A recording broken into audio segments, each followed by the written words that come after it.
Hello friends, and welcome to another edition of Transformational Astrology. You can see I'm in California. It's sunny weather here and we're experiencing a nice little break from the rain. So that's kind of cool.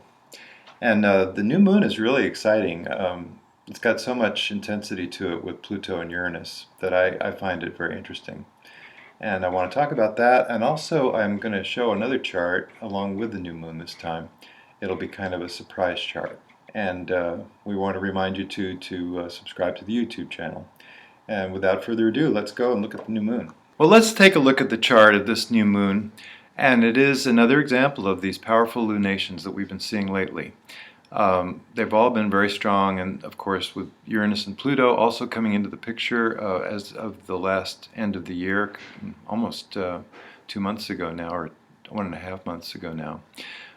We've been seeing a lot of intensity, and you can see it in the times. You can see it in individual lives as well, your individual life. So this is something to really pay attention to and to tune into, and not to be scared of, but only to be trusting that the universe has good things in mind, that transformation comes for a reason, that when things are difficult they build character, and they also provide us with an opportunity to see parts of ourselves we hadn't seen, to make adjustments that we hadn't quite been able to make. So this is very interesting times, and what I'm talking about with Uranus and Pluto, of course, is they're getting so close together now, only 1 degree apart. Here we have Pluto at 16 degrees of Capricorn. Here we have Uranus at 17. So that is very, very close. 3 minutes of a degree different, and that is about the closest that they get. They start to separate again, and then they will get somewhat closer by the end of the year. Really, the Uranus-Pluto square, we must remember, lasts throughout this decade because of the closeness of the exact that we had between 2012 and 2015, the earlier part of 2015, a year ago now. That actually will have its ramifications and its ripples all the way through to the end of the decade. So it's really important to recognize that very simple fact, that it's not over just because the exact hits are over, and that we're still dealing with it, and we're even perhaps more conscious of it than we were during the time of the greatest intensity of the aspects. For example, in the 60s, in 1965 was the exact conjunction of Pluto and Uranus.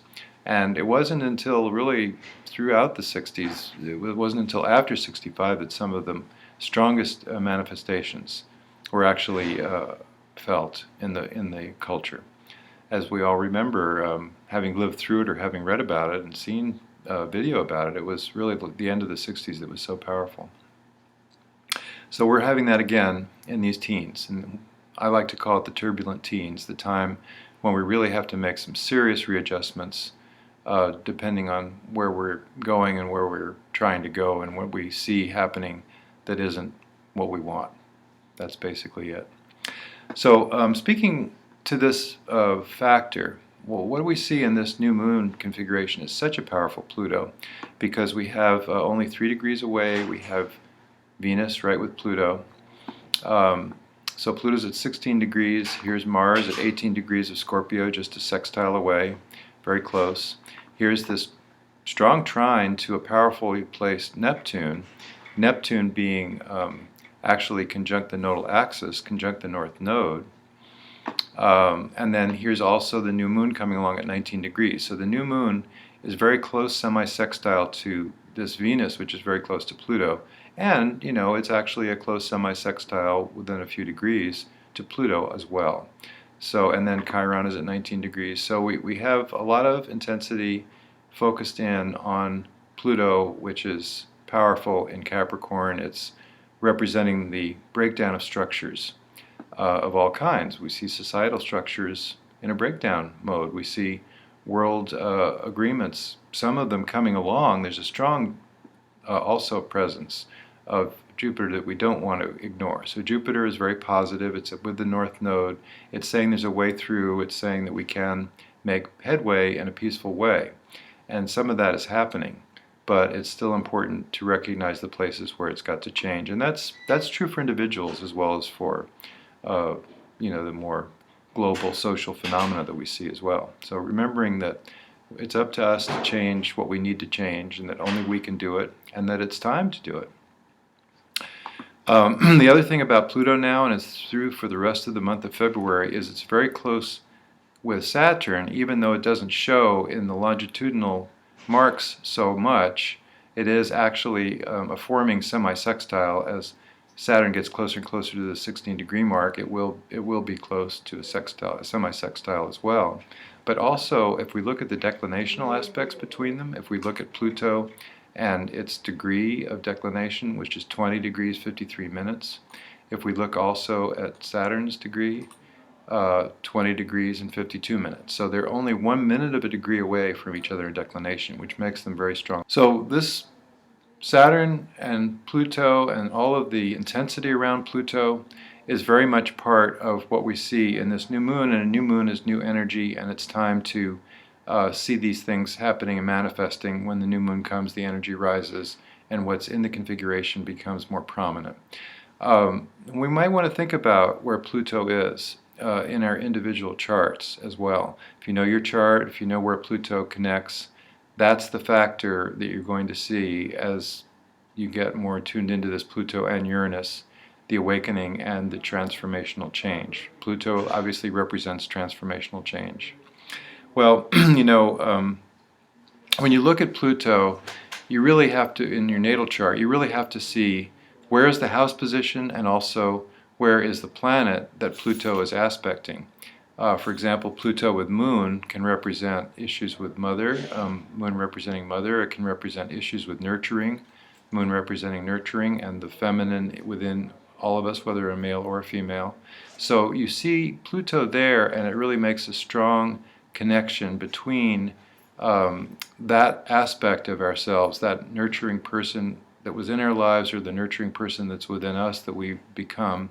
We see those aspects changing, constantly changing. Those factors is what I'm trying to say, constantly changing. And what is that about? What is the need for transformation really all about? It's not just an arbitrary change, right? The reason we have to transform in some of these areas is because they are places where even from past lives we may inherit situations that have caused in the past maladjustments that need to be rectified, and we have issues with these factors in our life that show up. The house position is also very important. You see, for example, with the 10th house, issues of control, issues of trying to make everything good, issues of being in charge. Don't want to be that somebody else is in charge, you want to be in charge yourself. And yet, they say with Pluto in the 10th, for example, that a position of power once attained then rapidly erodes. The rug is pulled out from under, and it's again constant change, constant transformation in that area of our chart, represented by either Pluto in connection with a planet or Pluto in a particular house. So that is very interesting, and we do see that more prominent in these next 2 weeks and in the rest of the 30-day period of this lunation than we have in previous times, although it's been constantly there. We get more tuned into it. There's been a recent retrograde of Mercury as well with Pluto, which makes for greater consciousness. So we are seeing that coming up right now. Well, another thing to think about as we navigate these difficult times is where we can stand up for ourselves and really make a difference and really be the person that we always have intended ourselves to be at the deepest level. And the reason I bring this up is because in my research I found that the new planet Eris, which is represented by this glyph, it's at 22 degrees right now, is very powerful in this regard. I consider Eris to be a feminine warrior for soul purpose. All my research leads me to that conclusion. And we see it again and again when we look at charts. All the evidence since my book has come out just keeps piling up more and more on the same lines. So this is something that I've come up with, but other people are beginning to agree with this, and there's several books now that reflect this same general attitude about Eris as a warrior energy. Well, the reason I mention in the context of this new moon is that once again we have a strong presence of Eris in the new moon configuration. We have Jupiter right here conjunct the nodal axis, conjunct the north node, exactly in conjunct, 150 degree aspect. to Eris, which is at 22 degrees, and the new moon itself at 19 is close to a perfect sextile with Eris. And what does that tell us, that there's strong Eris? Well, with society having the problems that it's having, it's really time for each individual to stand up and to be counted. And this is the only way things will change, isn't it? If we're passive about things, they stay the same. We have to take action. I know Carolyn Casey is fond of saying that the Republicans wake up with their hair on fire and want to get something done, and the Democrats are all milling around trying to see what the higher purpose is, and they don't tend to be quite as strong in their activities, but that's maybe changing, and we can see that changing in some ways with this current campaign. It's been quite an interesting campaign because of Bernie Sanders, who is, without being political or trying to take sides, he has certainly been somebody that takes a stand for himself. So I thought it might be interesting to take a look at his chart in this context. So if we find Bernie's chart here, now Bernie Sanders has Eris at 5 degrees of Aries. He's kind of an old dude. He's born in 1941. And it's interesting to see that it's exactly trine to Pluto, because that is a great deal of strength. And when I say exactly, it's only a few minutes off of an exact trine. A great deal of strength, stamina, and he's known for his energy. He's certainly an energetic person. He's always taken a stand, a strong stand for what he believed. And he's always had a great deal of energy for pursuing that, for speaking very forcefully. Now with speaking, you would think obviously of Mercury, because he's very articulate. He's written some things as well. He's been known for his writing before he was known as a politician. And he has indeed Eris exactly opposite to Mercury, which is what we see. Oftentimes whatever planet is touched by Eris does get prominent and does have to do with soul intention, deep soul intention. So just a couple of things about his natal, but let's take a look at something really kind of interesting, which is the day that he announced his candidacy. So if we go back to the transits for that day, and I've got them right here, and it was May 26th, 2015, around 5:30 when he began to speak to announce his candidacy. And it was taking place in Vermont, in Burlington, where he was once mayor, of course. And if we look at the Eris position, transiting-wise, it was at 23 degrees of Aries and 10 minutes, and his Mars is at 23 degrees of Aries. So very interesting, is it not, that he has Eris right on his Mars the day he announces his candidacy and makes such a strong stand for himself. And it's been an amazing candidacy, which has shaken up the Democratic establishment, so to speak, with their leaders that their leader that they thought was going to be the runaway leader. Now, this new moon, because it's 19 degrees, it does hit his chart. He has the moon at 19 degrees, he has Jupiter at 19 degrees of different signs, but the Jupiter is trined by this new moon.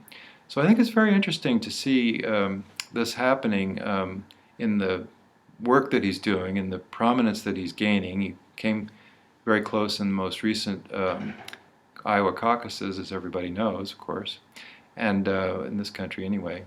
And the next one up is New Hampshire, and he's sure to do pretty well in New Hampshire because that's his home turf. And then beyond that, we'll see what the campaign holds and see if it was more like Obama in 2008, which was like a runaway surprise dark horse candidate that came along, that in Obama, that took over in spite of what the Democratic establishment had in mind and what they thought was going to happen. We'll see what happens this time. It'll be a very interesting campaign.